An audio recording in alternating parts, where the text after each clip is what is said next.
fatta, dopo Yeah. un po' di settimane, non è vero, saranno sicuramente un po' di mesi. Sì, Siamo, siamo- siamo riusciti finalmente a rincontrarci per un'altra delle nostre serate, spero appassionanti, sicuramente curiose, perché la curiosità a noi non ci manca. Ma vorrei iniziare dando il benvenuto a due nuovi collaboratori del team, che sono nuovi soltanto ai round table, perché oramai collaborano con noi da mesi, da parecchi mesi, da novembre se non sbaglio, quindi ormai sono parte affiatatissima del team e sono stati un grandissimo valore aggiunto. Io sono molto contento perché soprattutto in questo periodo dove sono un po' assente, diciamo tutta una serie di appassionati che si sono uniti al team prima di noi sta tenendo veramente botta e sta tenendo in piedi tutto, compreso delle volte le mie energie, quindi non possono che essere i benvenuti. Allora, diamo prima il benvenuto a Mimmo e Ciao a tutti. manca la sua compagna stasera, però sono un duo che collabora con noi e Mimmo ci aiuta tantissimo grazie alla sua esperienza proprio lavorativa di marketing e ha iniziato a collaborare con noi dal seminario di Roma, da novembre, anzi, assieme a Filippo sono il motivo e la ragione per cui quel seminario è diventato un bellissimo documentario che devo dire ci ha dato tante soddisfazioni perché abbiamo ricevuto dei feedback veramente tanto belli e ne stiamo programmando degli altri. Filippo ha di nuovo messo in piedi la sua macchina organizzativa, quindi a luglio saremo di nuovo a Roma con un altro seminario particolare e Mimmo sta pianificando cose in grande che non so se riusciremo mai a deliberare, però tanto cominciamo a pianificarle, quindi Le benvenuto, faremo. benvenuto senz'altro a Mimmo. E poi Grazie. ci abbiamo Mattia. Mattia Ciao. eh, aggiunge, diciamo, innanzitutto la sua regionalità, perché aggiunge una regione che ci mancava. Adesso stiamo un po' al sud, un po' al centro Italia, un po' nell'est adesso con Mattia, io nell'ovest, insomma, stiamo cominciando a coprire bene questo variegato territorio nazionale. E ha tantissimo entusiasmo, tantissima passione e molto metodo nella ricerca, per cui mi aiuta tantissimo proprio nella ricerca specifica. Adesso ci siamo un po' fermati, ma devo dire che a Natale e a gennaio abbiamo fatto un bel lavoro insieme su Aztlan. Abbiamo scritto praticamente un capitolo che sarà fighissimo, fighissimo, lavorandoci letteralmente a quattro mani. Adesso appena avrò il tempo di riprendere a lavorare su Azad con Mattia riusciremo ad accelerare. Per cui un grandissimo benvenuto anche al nostro Mattia. Stasera Grazie. purtroppo ci hanno lasciato a piedi le donne del gruppo perché dopo aver pianificato tutto con attenzione, gli impegni lavorativi sono cambiati e quindi insomma è andata così. Però vedremo di saper colmare la loro assenza con una maggiore attività, vero Filippo? Che farai tu la parte di domande che normalmente fa Serena. Giusto, giusto, come no. Ok. Bene, veniamo un po' al tema della serata. Beh, innanzitutto il tema della serata è un tema un po' particolare, in realtà secondo me molto bello, anche se molto generico, perché sono una serie di domande che proprio grazie all'iniziativa di tutti voi abbiamo raccolto da voi, alle quali voi vorreste, diciamo, dedicare un po' di tempo, vorreste sentire qual è la nostra opinione, la mia opinione. E quindi ne abbiamo cominciato a prendere qualcheduno perché ne sono arrivate tante, ne abbiamo selezionato alla fine circa una ventina e grazie alle mie grandi capacità di sintesi, nell'arco dei prossimi 2 o 3 anni riusciremo a rispondere a tutte quelle 20 domande. Beh, però dai, non avrò le capacità di sintesi, però almeno cerco di essere dettagliato. Dunque, questa sera cominciamo a rispondere ad alcune che secondo me sono molto interessanti perché al di là della domanda che è un po', diciamo, fuorviante, poi ci danno la possibilità di parlare di cose che invece ci interessano a tutti, lo vediamo dal gruppo, lo vediamo ovviamente dall'interesse che c'è stato per i due libri e ci danno la possibilità di parlarne in maniera un po' più libera, no? Andando a toccare o approfondire dei temi che abbiamo magari solo sfiorato nei libri e nei seminari. Quindi in particolare poi una in cui sostanzialmente parleremo di tecnologia, di fisica, degli dei, se volete, penso che potrà essere decisamente interessante. Quindi la serata si svolge così, una chiacchierata delle nostre intorno a un tavolo virtuale su una serie di domande che arrivano da voi. Quindi direi che più che mai questa sera abbiamo una sessione che nasce da voi piuttosto che da me. Quindi io direi che potremmo anche partire. Visto che siamo in tema, direi di partire da una delle più importanti. Max, cosa ne pensi della religione cristiana? Quindi la domanda è una domanda che ho già sentito Filippo tante volte, è una domanda che probabilmente avranno sentito in tanti di coloro che si dilettano in queste versioni alternative della storia. Cosa ne penso della religione cristiana? Tra l'altro io sono cresciuto, sono cristiano, nel senso che insomma eh, buona parte dei valori odierni, almeno quelli teorici, della religione cristiana li condivido. Però detto questo, ho le idee molto chiare su quello che sia la religione, in particolare la religione cristiana, non solo quella, anche parecchia.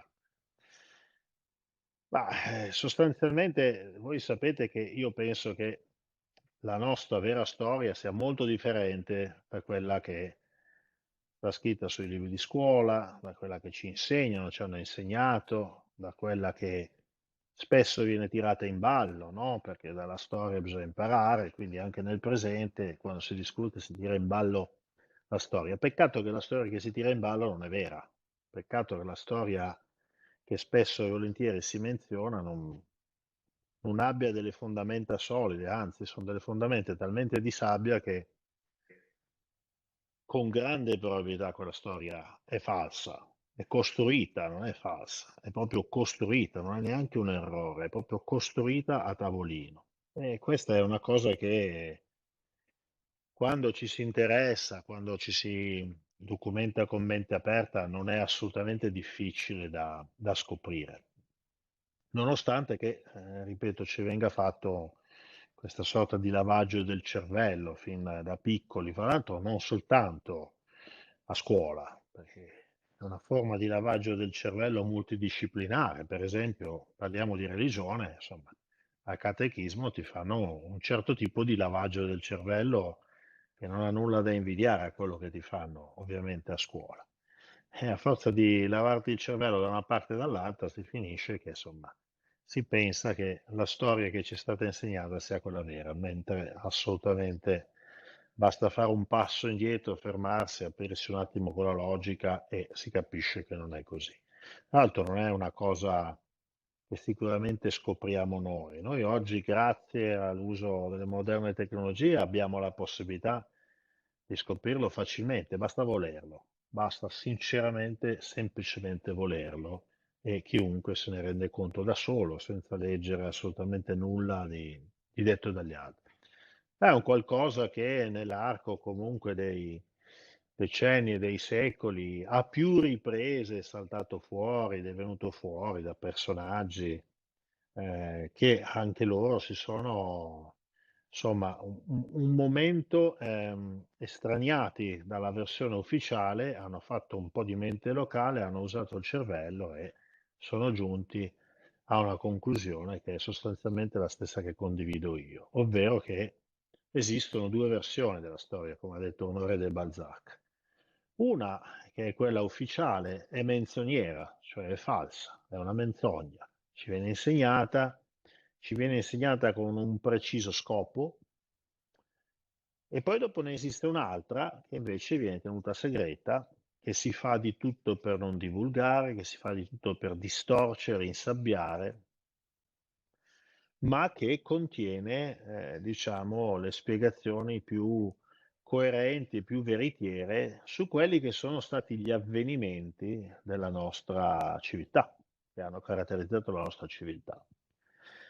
E Balzac diceva che era una storia vergognosa. È una storia vergognosa perché non è una storia proprio così che si evolve naturalmente, è una storia che è sempre stata molto ben controllata e molto ben coordinata.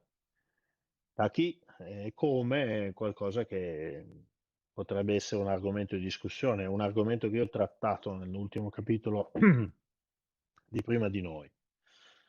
Perché menziono questa cosa? Beh, menziono questa cosa perché quello che penso io della religione, in particolare la religione cristiana, è che sia uno degli strumenti con cui questa storia segreta viene mantenuta tale. Uno degli strumenti con i quali si è plasmata questa versione menzioniera della storia. Quindi quella che noi pensiamo essere un qualcosa di divino, un qualche cosa di legato al creatore, eccetera, in realtà è quanto più di, diciamo, opera dell'uomo si possa trovare, perché è uno strumento di controllo, fondamentalmente. Strumento di controllo delle masse, uno strumento di controllo efficacissimo, perché non impegna sostanzialmente armi, ma impegna fondamentalmente la paura, o la speranza, o la combinazione delle due per controllare le masse. Ed è uno strumento che è talmente efficace che ha funzionato brillantemente per 2000 anni. Ora non funziona più, chiaramente. Infatti, da quasi un secolo a questa parte, quello strumento lo si è sostituito perché ormai si è riusciti a sostituirlo con un altro strumento, che è la finanza.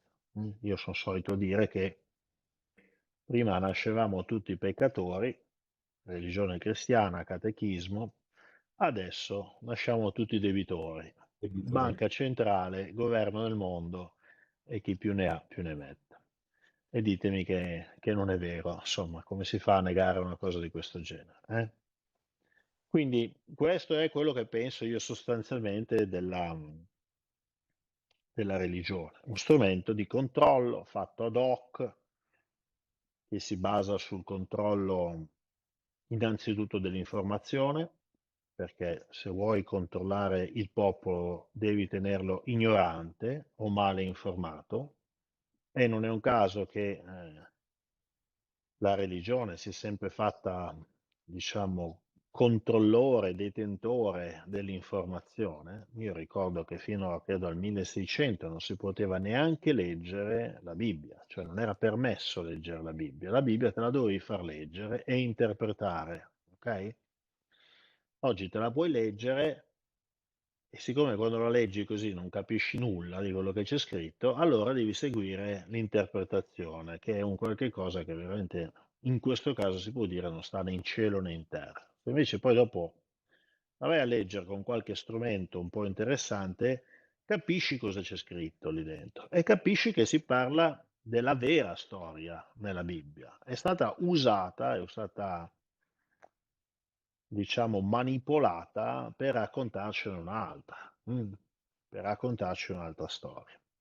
È un qualche cosa che però, lo abbiamo già detto, non sta più in piedi, ormai è finito, è un qualcosa che potrà durare ancora il tempo di una generazione, l'ultima generazione che si è fatta ingannare e poi dopo questo strumento avrà perso la sua efficacia. Sto parlando del mondo occidentale, nel mondo islamico probabilmente durerà ancora un po' di più, dipende molto dall'emancipazione dei popoli, quanto i popoli riescono a, diciamo, emanciparsi da un punto di vista di accesso all'informazione.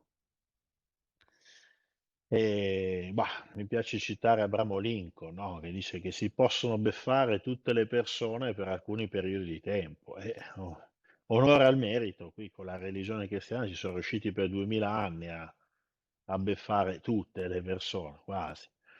e alcune persone per tutto il tempo, però non si possono beffare tutte le persone per tutto il tempo. Per questo io penso che ormai questo tempo della religione cristiana sia arrivato al suo culmine, neanche al suo culmine, sia ormai in netto declino, è arrivato in fondo e verrà sostituito da una nuova religione, che è quella della finanza e di un governo, diciamo, centrale, ombra, una finanza fra l'altro che mai come in questi ultimi 2 o 3 anni emerge in tutto il suo disegno molto, molto chiaro, che è quello di schiacciare tutti su un livello più o meno paritetico molto basso, quindi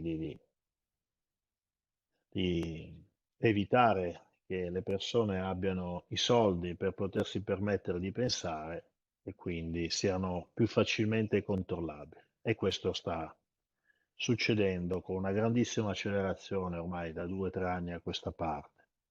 Poi ognuno tragga le proprie conclusioni, ma credo che ogni riferimento sia tutt'altro che puramente casuale.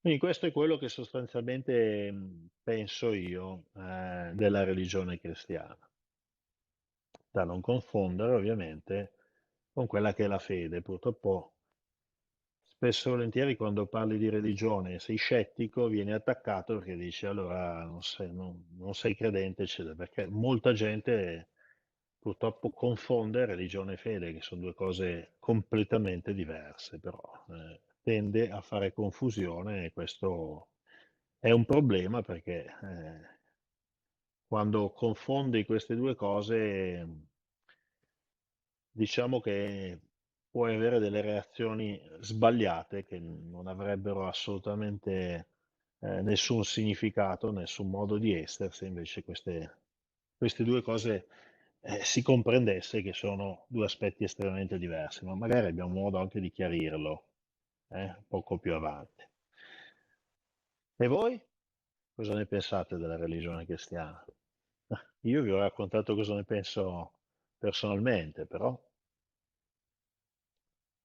Sì, Strumento di coercizione di massa, e te lo dice uno che è cresciuto con le suore, quindi come te, scuola cattolica proprio, mercoledì delle ceneri, ecco, dovevi fare il Chi meglio di te? bigliettino votivo dentro il calderone che andava non si sa dove per una richiesta a non si sa chi.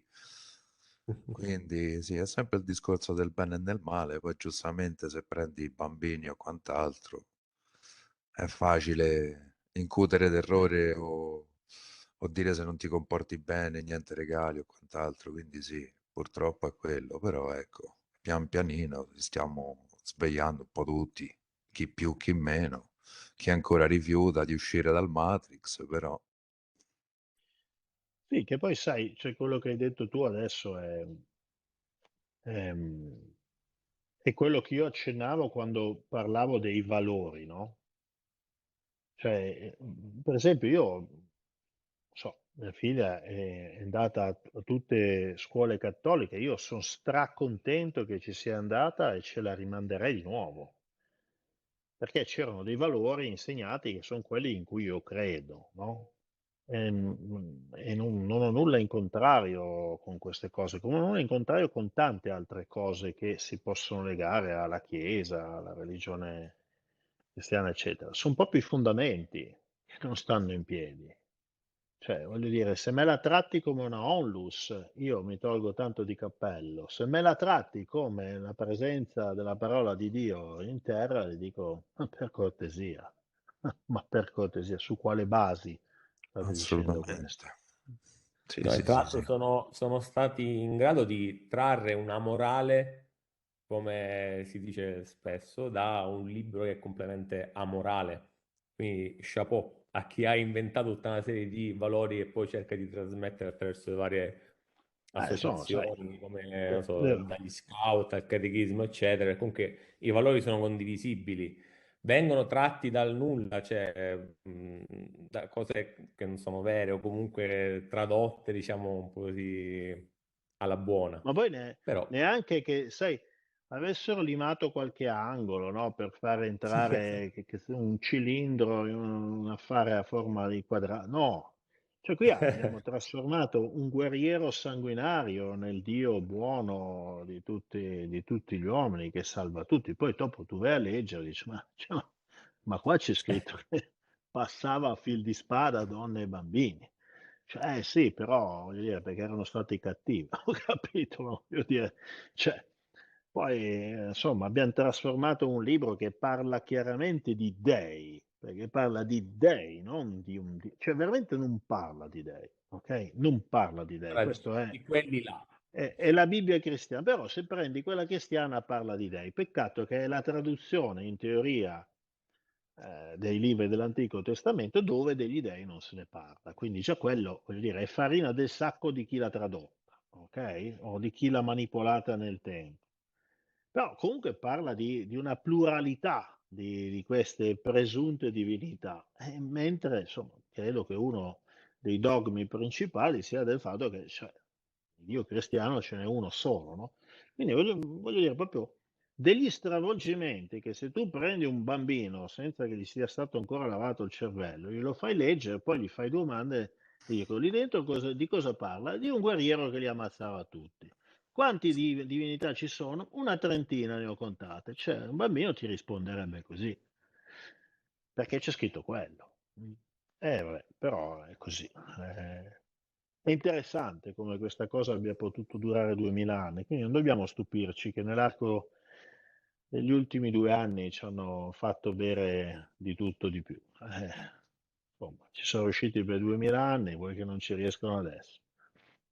È No, no, Poi è facilissimo. arrivato YouTube ed è finito tutto. Basta, basta controllare il sistema di informazione, qualunque però sistema. vedi, anche YouTube è un sistema di informazione, cioè nel senso l'informazione non è solo ascoltare quello che viene detto o quello che viene letto, deve essere pure fatta un'analisi dietro, tra informazione e controinformazione per riuscire ad arrivare a un punto di Devi unione tra le poterla due fare cose. però, Sì, sì, sì, sì, devi assolutamente, poterla però fare, Però penso che con cioè, YouTube adesso ci sia una pluralità comunque di fonti, mentre prima di internet comunque le fonti erano molto più centralizzate di adesso, penso. Quindi non lo so. direi che il fatto che noi ci possiamo interessare di questi argomenti è legato proprio a internet, no? Per cui sicuramente internet ha dato la possibilità a chi, diciamo, ha l'accortezza di usarla per quello che gli serve. Internet è un po' come la polvere da sparo, no? Cioè la puoi usare per scavare una galleria nella montagna che sennò prima ti ci voleva un secolo, però la puoi anche usare per fare del male, ok? Ed è la stessa cosa qua, cioè voglio dire, la facilità di diffusione trasversale dell'informazione data da internet, che ha tolto proprio quello che dicevi tu, Mimmo, il controllo centralizzato. Cioè prima, per diffondere una mia idea, o avevo il consenso di una casa editrice, di una redazione di un giornale o di un telegiornale, o non lo potevo diffondere, non avevo altri sistemi, cioè non funzionava col passaparola. E quindi dovevi passare per un controllo centrale, che erano gli editori, che era chi controllava gli editori, che oggi sono coloro che controllano la Reuters, la CNN, Google, YouTube, Facebook, eccetera, che guarda caso sono sempre gli stessi due o tre, no? Devi passare di lì. Mentre con l'avvento di internet è possibile che Mimmo e Max si scambino un'informazione senza passare da nessuno, quindi senza filtri. Poi quell'informazione può essere sbagliata, errata, un fake, quello che vuoi, però la possibilità di scambiarcela c'è. Quindi chi ha saputo usarla bene si è informato. Gli altri sono rimaste gli vittima altri, no? Ecco, quello passa dell'informazione su internet, così come sono rimasti vittima dell'informazione sulle televisioni piuttosto che sui giornali. da un dogma a un altro. Da un dogma a un altro, da un mezzo di controllo delle masse ad un altro. Tra l'altro potentissimo questo, perché ha la possibilità, cioè, lo vedi anche tu, che questi signori non hanno regole, si permettono di tagliare fuori un presidente degli Stati Uniti perché non gli va a genio. Per Insomma. genio. Mm. Beh, insomma, io direi che in un sistema democratico la parola a un presidente degli Stati Uniti non andrebbe tolta, indipendentemente che tu sia d'accordo o meno, no? Quindi evidentemente c'è qualche cosa in queste democrazie moderne che non funziona mica tanto bene. C'è qualcosa di marcio in Danimarca. Mm. Mattia, che dici? Guarda, cercherò di essere molto sintetico. Come diceva un filosofo, sempre con rispetto parlando, la religione è l'oppio dei popoli. Quindi poi questo sistema lo si può applicare a qualsiasi cosa, non per forza ad una religione dove c'è una determinata divinità, ma come appunto stavate dicendo, anche ad un sistema di informazione, ad una fede politica. E abbiamo visto anche nel passato e anche oggi cosa fa la fede cieca o comunque il credere in modo indiscriminato in qualcosa. Di solito non porta a qualcosa di buono. Eh, eh sì, purtroppo il fanatismo religioso sappiamo molto bene che non porta a nulla di buono. E poi, Max, Quando posso dire oggi... una cosa? eh, La domanda sulla religione cristiana è interessante perché apre anche agli altri tipi di religione e fanatismi, perché non esiste soltanto quello religioso, ma esistono anche quello scientifico, e l'abbiamo visto negli ultimi anni, o il fanatismo, non so, dal più frivolo anche a quello sportivo, eccetera. Ognuno si crea forse un idolo inf- infatti, a cui si credere tende spesso ciecamente senza opporre. infatti si tende spesso a chiamarli dogmi, no? I dogmatismi scientifici, eccetera, proprio per ricordare che l'approccio è Lo proprio stesso, quello religioso, no? Cioè, voglio dire, tu devi credere a priori, anche se mica è una stupidaggine veramente clamorosa, e niente, tu devi crederci perché è un dogma che è imprescindibile. E guarda che negli ultimi 2 anni ce ne sono stati propinati di dogmi uno dietro l'altro, veramente è stato bellissimo e stiamo continuando. Vabbè, direi che la prima domanda l'abbiamo smarcata in soli 44 minuti ed era abbastanza facile, quindi possiamo anche muoverci. Allora, cosa avevamo nel menù? Qual era la seconda domanda? Vediamo un po'. Cosa ne pensa Max di Dio? Beh, giustamente. Quindi la seconda domanda l'abbiamo, come si dice, l'abbiamo toccata piano proprio, no? Cioè voglio dire, già che ci siamo. Beh, cosa ne penso? Chiaramente significa proprio banalmente qual è la mia opinione, ben lungi da me di voler dire nulla, tantomeno su un argomento di questo genere, che è un argomento che è, beh, estremamente delicato, perché è molto intimo, no, delle persone. Io vi condivido volentieri quello che ne penso io, ma ehm, ve lo condivido per un motivo, perché è estremamente legato alle cose che scrivo, anche se si potrebbe rimanere confusi da questa mia affermazione. Innanzitutto quello che penso io, col mio approccio scientifico a un po' tutto, perché non lo applico solo ai libri, lo applico ovunque, anche nella vita quotidiana. E quindi sono arrivato poi a un punto nella vita in cui l'ho applicato anche a queste cose che avevo lì in testa, che non mi tornavano. Quindi la fede, perché qua non stiamo parlando di religione. Nella prima domanda abbiamo parlato di religione, qui se parliamo di Dio non parliamo di religione, parliamo di fede, che è un'altra cosa. L'ho applicato anche qua e sono giunto a una conclusione scientifica che è molto semplice, che Dio esiste.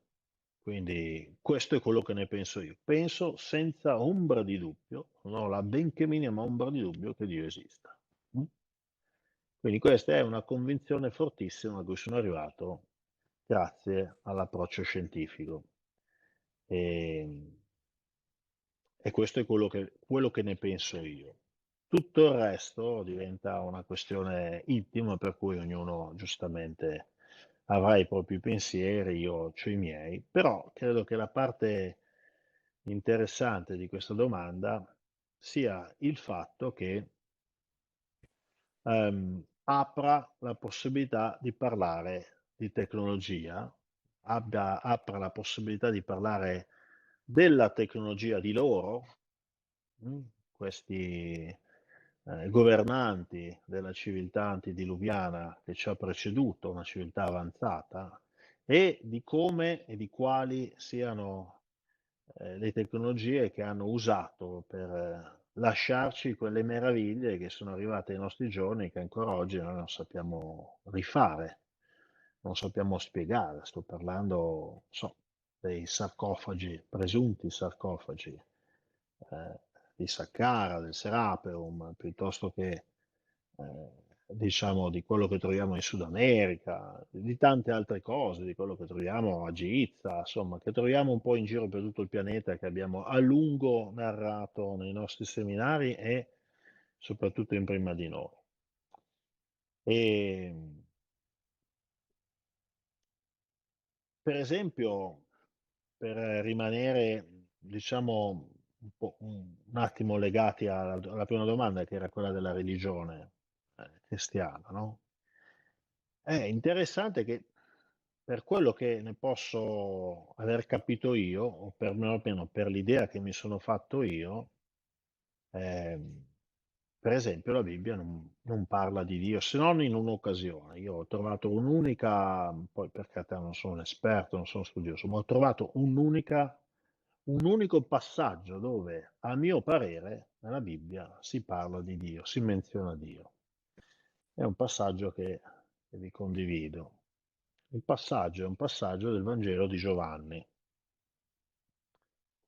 dove si dice che in principio era il Verbo, e il Verbo era presso Dio, e il Verbo era Dio. Questo, a mio parere, è praticamente l'unico passaggio, poi ne può essere sfuggito qualcun altro, ma in cui davvero si parla di Dio nella Bibbia. Ed è un passaggio di un'importanza, a mio parere, fondamentale, perché in esso è racchiuso il segreto, diciamo, della tecnologia, o sarebbe meglio di dire della fisica, di questa civiltà antediluviana che ci ha preceduto. È, è nascosto, diciamo, nei sinonimi che sono usati in questa frase, perché qua la domanda che ci si deve fare è cosa si intenda per verbo. Mm. Spesso e volentieri, io adesso non mi ricordo più a catechismo come me l'hanno venduta questa, no? Ma però penso che verbo me l'abbiano venduto con la parola, no? In principio c'era la parola, che già uno dice, ma che cazzo vuol dire in principio c'era la parola? Ma che è sta cosa? E la parola era presso Dio, vabbè, e la parola era Dio. Boh, io sinceramente così non la capisco. E io me la sono spiegata invece in un'altra maniera. Mm. Quando si parla di verbo, qua si intende il suono, ok? La parola nel senso di un qualcosa che emette un suono. Quindi in principio c'era il suono e il suono era presso Dio, quindi era in qualche modo legato a Dio e il suono era Dio.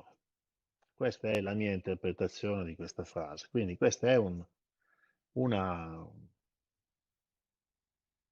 era una, diciamo, dei punti chiave che io ho trovato dove si spiega anche molto bene, si dà un certo senso a che cosa sia forse Dio. Ok? Se proprio lo si vuole trovare all'interno della Bibbia, secondo me questo è il perno di tutto. E posso anche argomentare un po' meglio perché dico questo. Ma prima c'è Phil che ha alzato la mano.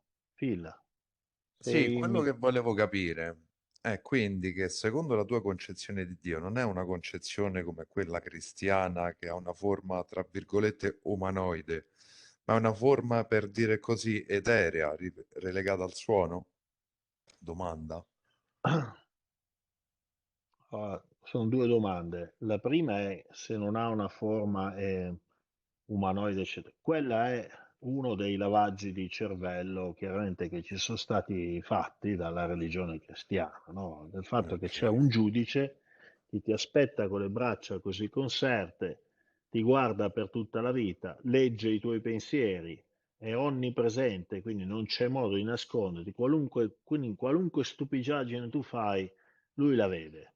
E alla fine ti Un aspetta per guardone. giudicarti e ti dice vai a destra, quindi vita eterna, vai a sinistra, brucia all'inferno. Questo è lo strumento che ha usato la paura, diciamo, per tenere buone le masse per 2000 anni. Credo la più grande genialata che il marketing di quei tempi abbia potuto concepire, Mimmo, cioè veramente una trovata Assolutamente. fantastica, fantastica. Noi ci speriamo sempre alla Madre Chiesa. Quindi, Il nostro lavoro. Bet- Prendiamo Betta spunto dai Maggio. migliori, sempre. La Bedda società di Maggio. marketing di Mimmo si chiama Betta Maggio, mica Bedda Verato. Maggio Chiesa. No, quindi no, decisamente no. Questa è un'idea veramente balzana, che non so io non so che forma abbia chiaramente, ma perché se qualcuno mi spiega perché deve avere una forma antropomorfa, io non ho mai trovato No, nulla che mi dica che ha una forma antropomorfa. Il perché deve avere secondo, una forma proprio, esatto, io principalmente. mi fermo, cioè io ho l'onestà di fermarmi. Ok, cioè io ho detto semplicemente, quando mi è stato chiesto qualche minuto fa, cosa ne pensi di Dio? Io penso che Dio esista, punto.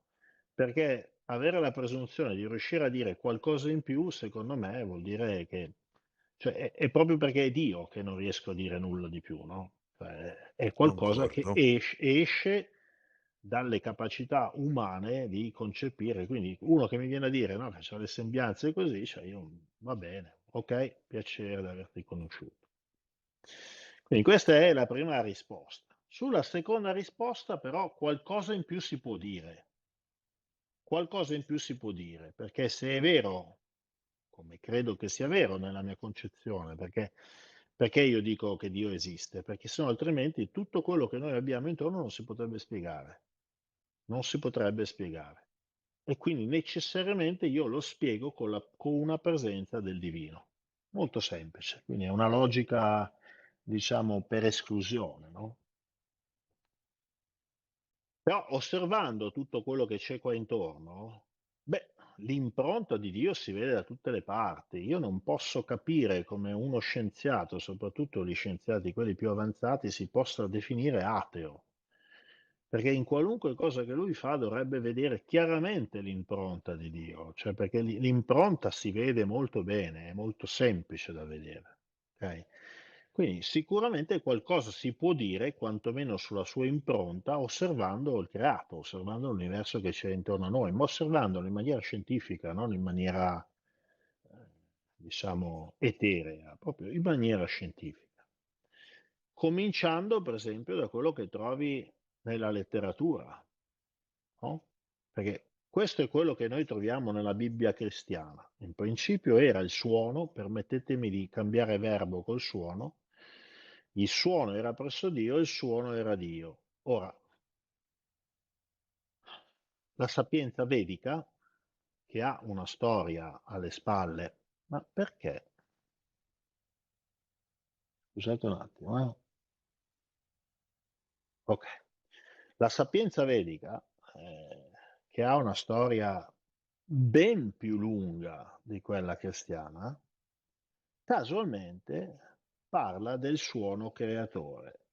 Quindi di nuovo mette il suono in qualche maniera all'origine del tutto. E voi mi dite, va, sarà una coincidenza. Voi sapete già, come io la penso con le coincidenze. Qui sono già due le coincidenze. Alla terza non è più una coincidenza, secondo la mia fallacissima logica, ingegneristica. Io penso che quando parliamo di suono, quando parliamo, vedremo, di vibrazioni, dovremmo cominciare a ragionare come se quello fosse, io prima ho detto l'impronta di Dio, potremmo dire il pensiero di Dio, che magari filosoficamente è un po' più carino, no? Diciamo, è la traccia che Dio ha lasciato su questo universo quando l'ha creato. E non voglio fare il filosofo, vedrete che tra 2 secondi sto parlando di fisica e di tecnologia, però avete cominciato a capire che io non faccio, per esempio, distinzione tra la fede e le discipline scientifiche. Secondo me sono i due facce della stessa medaglia. Chi li divide a priori e sono incompatibili uno con l'altro, secondo me è completamente fuori strada. Questo è un mistico persiano del 1200 a.C., quindi siamo nel periodo in cui, diciamo, voglio dire, quell'area del mondo faceva parte della civiltà più avanzata che c'era. Nel ritmo della musica è celato un segreto. Se io lo divulgassi, sovvertirei il mondo. Forte come affermazione. E comunque nel ritmo della musica, e quindi nel suono. Stiamo di nuovo lì. Qui parla anche di ritmo, quindi ci dà un dettaglio in più. Quindi non è proprio il suono inteso come rumore, stiamo cominciando a parlare forse di vibrazioni, di frequenze. Credo che la parola frequenza sia molto importante, perché la stessa parola suono è fuorviante, non è in realtà il suono. Io sento sempre parlare, ma hanno usato i fononi, ma non hanno usato nessun fonone, ok? Il fonone è soltanto un caso particolare di questo principio molto più ampio, è soltanto una frequenza nel campo dell'udibile, punto. Ma non è che un raggio di sole sia diverso, è la stessa cosa, è semplicemente una frequenza diversa. Quindi non bisogna neanche cadere in questo errore. Però chiaramente chi parlava con le parole che dovevano essere comprese non è che parlava di un raggio infrarosso, perché non l'avrebbe capito nessuno, parlava di musica, parlava di suono. Quindi siamo già alla terza, quindi già non è più una coincidenza, chiaramente la terza è una prova, ma andiamo molto più avanti. Pitagora ci ha detto una roba che secondo me è da incorniciare. Uno di questi giorni me la farò scolpire su una placca di marmo che attaccherò nel mio bilocale. O magari attaccherò nella prossima casa, chi lo sa. Vedremo dove la attaccherò. La geometria delle forme è musica solidificata. Ora, mi piace molto la traduzione che è stata fatta in inglese perché è molto sintetica ed efficacissima. Matter is frozen sound. La materia è suono congelato. È bellissimo. Credo che in questa frase ci sia nascosto il segreto della tecnologia che avevano loro e ci sia anche nascosto il segreto, diciamo, della fisica vera, non quella che, diciamo, nell'ultimo secolo abbiamo erroneamente confuso con la fisica del creatore. Quindi si continua a parlare da tutte le parti di suono, si continua a parlare del creato che è suono, poi da alcune parti, come nella Bibbia, si lega questo suono al divino. Ora, io non penso proprio che possa essere un caso questa cosa. Non è un caso anche perché poi dopo, voglio dire, è un argomento che si può, diciamo, sostenere con esempi, diciamo, molteplici e interessanti.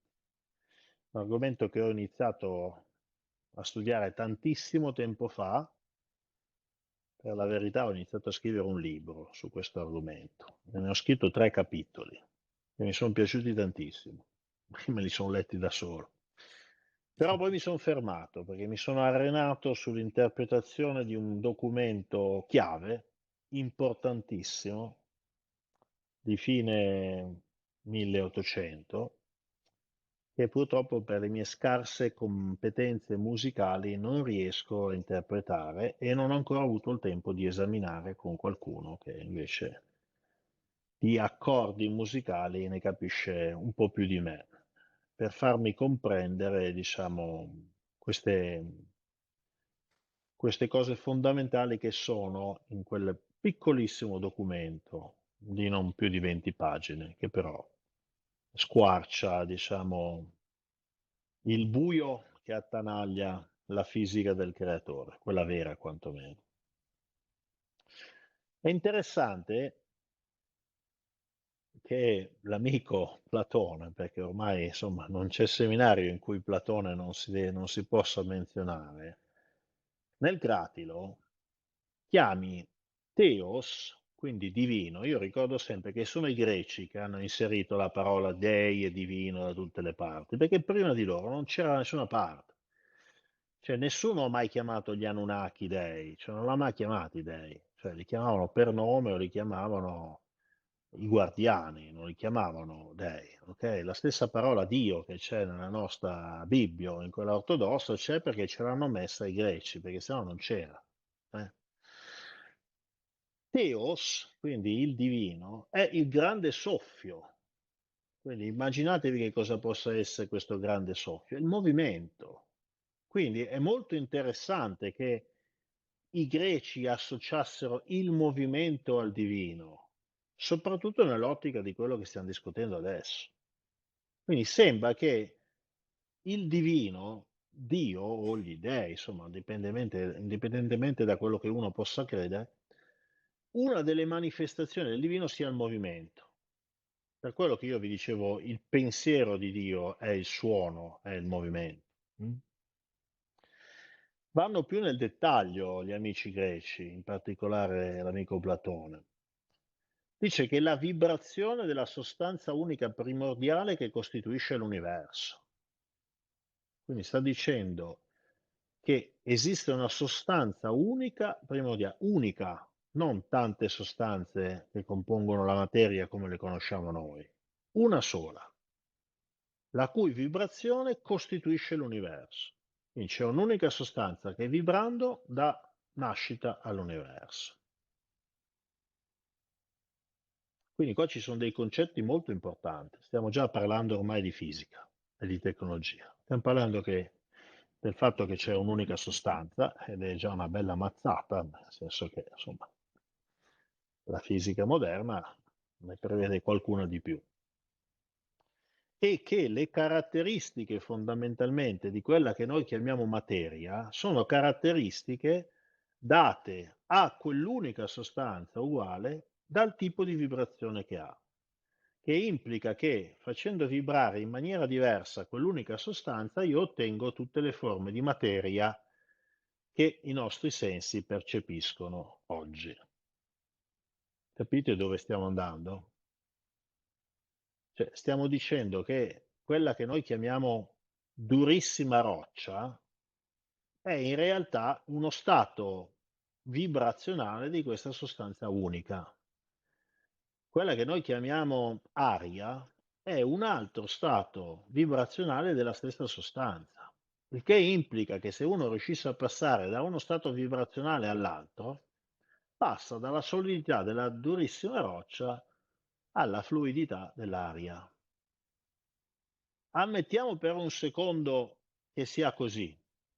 Capite bene che se qualcuno ha imparato quelle leggi della fisica, di questa fisica, ha ad ammaestrarle, così come noi abbiamo imparato ad ammaestrarle delle altre, a quel punto si trovava tra le mani la tecnologia per fare quelle robe che noi oggi, con le seghe diamantate, con tutto il resto, quindi con la forza bruta, non riusciamo a fare. Passatemi per un secondo il ragionamento per assurdo, ma passato quello la logica non fa una piega. Che poi dopo non capisco perché debba essere assurdo per una civiltà che ha fatto del cemento la proprio status symbol, no? Cioè noi trasformiamo della morbidissima polvere che un bambino di un anno riuscirebbe a prendere tra le mani e a spargere all'aria in un plinto di cemento che non lo tiri giù neanche con un martello pneumatico, bagnandolo con dell'acqua. Non capisco perché ci dobbiamo stupire del fatto che qualcuno magari riusciva a fare il procedimento inverso. Nel nostro caso la chiamiamo chimica, dalle altre parti è una stupidaggine, che cavolo stai dicendo? Bah, io non la vedo così, è semplicemente che non siamo capaci a farlo. Vi ho già perso o ci siete? No, siamo presenti, siamo presenti. Commenti? Assolutamente d'accordo proprio con tutto quello che hai detto. Cioè, non fa una piega. È un ragionamento per assurdo, Però, voglio dire, seguiamo questa logica dell'assurdo e come sempre vediamo se spiega molto meglio di quella che invece è la logica ufficiale, tutte le cose che invece non si riescono a spiegare, perché poi Ma la dopo... differenza rispetto a prima è che anche gli scienziati dell'antichità, quello che avevano come peculiarità era quello dell'osservazione vera della natura, cosa che si è beh, persa adesso purtroppo. Quindi, adesso è tutta pensando, matematica, bravo, adesso è solo matematica. Infatti e la, scientismo. la regina delle discipline, che è la fisica, è diventata matematica. Cioè, prima era osservazione, come dicevi, si formulava la teoria e poi eventualmente si trovava anche la formulazione matematica che ti permetteva di prevederla, di fare tutto. Adesso niente, cioè si parte dalla formula matematica e poi dopo si dà un senso alla formula matematica, con il risultato che quando la formula matematica non torna, perché evidentemente è sbagliata, ci si inventano dei pezzi per far tornare la formula. Cioè, come uno alla fine che ha sbagliato la formula per risolvere il problema, allora torna da capo e aggiunge dei pezzi alle ipotesi in modo da far tornare le cose, perché adesso funziona così. Siamo arrivati all'assurdità che il 96% della materia che costituisce l'universo non si può vedere, è invisibile, è oscura, perché altrimenti non tornano le formule. Cioè, ma ti verrà in mente che forse sono le formule sbagliate, no? Cioè, voglio dire, per carità.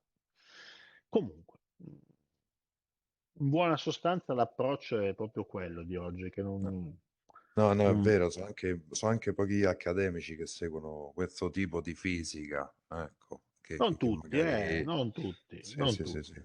non tutti. No, no, no.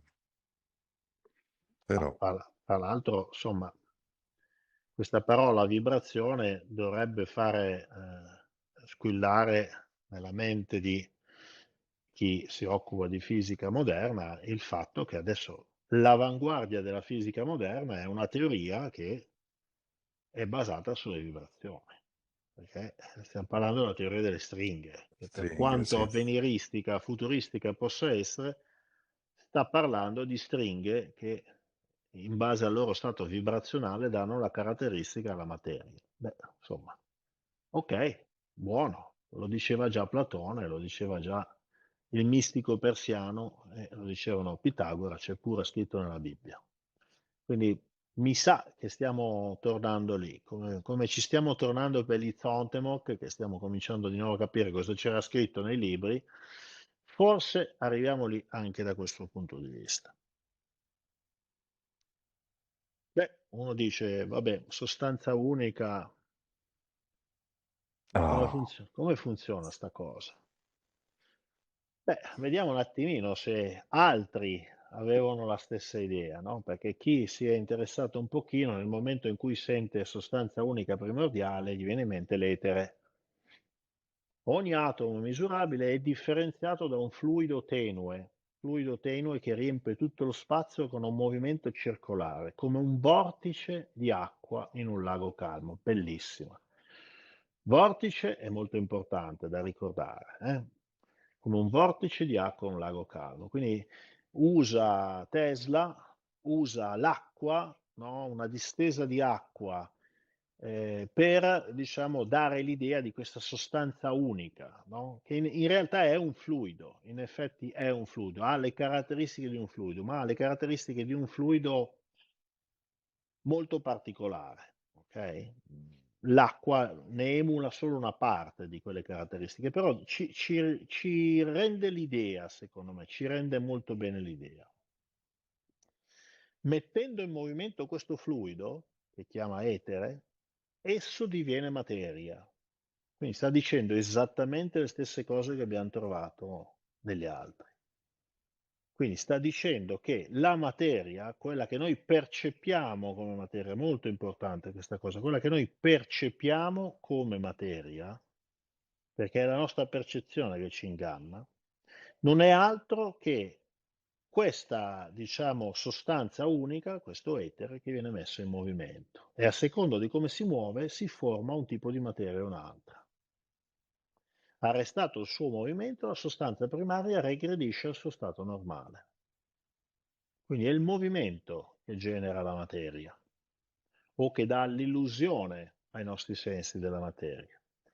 Quindi sembra possibile per l'uomo, attraverso l'energia imprigionata del mezzo e degli agenti idonei, quindi delle macchine, una tecnologia, azionare o fermare il moto dell'etere, provocando la formazione o la scomparsa della materia. Questo diceva Nikola Tesla, che non è l'ultimo dei pirla, perché la metà della tecnologia che ha civilizzato il mondo è made in Nikola Tesla, anche se il patent se l'è fatto fregare dai soliti immanicati dell'epoca, ok? Cioè, però quell'uomo ha inventato la tecnologia della nostra civiltà. Quindi se diceva queste cose e le dicevano un po' di altri prima di lui, io un minimo di attenzione ce la farei. Al suo comando i vecchi mondi svanirebbero quasi senza alcuno sforzo da parte sua e di nuovi verrebbero ad esistere. Il mistico persiano che diceva se io rivelassi il segreto che c'è nel ritmo della musica sovvertirei il mondo, sta dicendo queste cose qua, cioè c'è la potenza di Dio in quelle cose, perché c'è la possibilità di trasformare la materia. Voi pensate cosa vorrebbe dire poter fare questo? Quindi tutti dicono la stessa cosa, tutti dicono esattamente la stessa cosa, magari con delle parole diverse. La Sarà pietra davvero, filosofale. sarà davvero un caso? Ma io penso proprio di no. Giordano Bruno aggiunge un altro pezzettino, che ci piaccia o no, siamo noi la causa di noi stessi. Nascendo in questo mondo, cadiamo nell'illusione dei sensi. Perché dice cadiamo nell'illusione dei sensi? Perché sono i nostri sensi fallaci, molto limitati, che ci fanno percepire la materia per quello che non è. L'esempio più semplice che si può fare è, insomma, un'elica che gira, che noi la percepiamo, a causa della nostra vista, la percepiamo come un disco, ok? Ora, noi sappiamo che è un'elica che gira, ma voi prendete uno che non sa che cos'è un'elica, che non ha questo concetto del motore, eccetera. Se gliela fate guardare, ti dice quello è un disco rotondo. Perché? Perché i suoi occhi sono ingannati dal movimento di quell'elica. Se io cambio la frequenza con cui quell'elica muove, non vengono più ingannati e lui percepirà che in realtà non è un disco. Questo è uno degli esempi più semplici che si possono fare per far capire qual è l'illusione dei sensi. eh? Perché è un'illusione dei sensi? Perché i nostri sensi sono limitati, percepiscono tutti solo un certo limitatissimo range di frequenze. Gli occhi le frequenze luminose, le orecchie le frequenze uditive, quelle per noi uditive, che per esempio già per i cani non lo sono di più, ma esistono tutta una serie di altre frequenze che sicuramente ci sono nel mondo che i nostri sensi non percepiscono. Per esempio, i nostri sensi non percepiscono l'infrarosso, mentre diciamo, il tatto percepisce l'infrarosso sotto forma di calore, quindi i nostre orecchie non percepiscono gli ultrasuoni, mentre quelle dei cani le percepiscono. Quindi noi non percepiamo i raggi X, ma i raggi X ci sono, perché prova a mettere la mano dentro a una roba con un pezzo d'uranio, poi dopo quando la tiri fuori ti rendi conto che i raggi X ci sono, ok? Quindi la nostra è un'illusione legata alla fallacità dei nostri sensi. mm? La radice chiave di tutta la formazione della materia è il movimento, neanche il suono, il movimento. Ignoriamo che siamo ciechi e sordi. Lui chiaramente ha dato un esempio che ma oggi si comprende molto bene. Prima doveva essere dato con delle parole il più possibili popolari. Allora ci assale la paura e dimentichiamo che siamo divini. Questa parte è molto bella. Dimentichiamo che siamo divini perché sta introducendo un concetto che anche Tesla ha detto nella frase prima. Tesla ha detto, ovviamente lui riferendosi con i mezzi idonei, quindi lui parlava della tecnologia, noi siamo in grado di spostare i pianeti con la nostra tecnologia, quindi abbiamo il potere di Dio. La stessa cosa diceva Giordano Bruno, però lui diceva una cosa un po' più sottile. Lui diceva, noi possiamo modificare il corso degli eventi. Non è la materia che genera il pensiero, è il pensiero che genera la materia. Questo è molto bello. Lui sta sostanzialmente dicendo che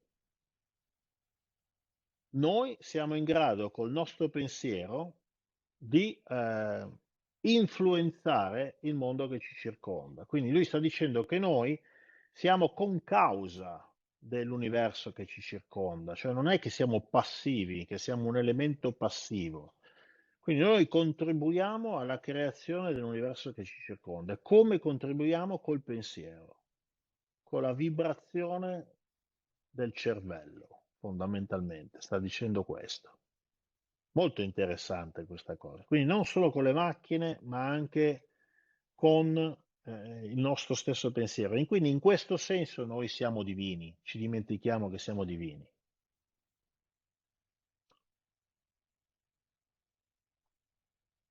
Sempre Nicola, l'uomo potrebbe portare in collisione i pianeti, potrebbe creare i soli e le stelle, il suo calore e luce, potrebbe originare la vita in tutte le sue forme infinite. Questo è quello che gli è costato sostanzialmente la carriera, no? Perché quando ha detto io erogherò energia gratuita a tutto il mondo e chi lo finanziava gli ha detto scusa, il contatore dove lo mettiamo? Lui ha detto che il contatore è gratis, ovviamente.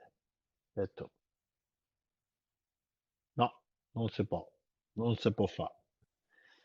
Fila nella tua camera e stacci fino al passaggio, l'età fatale.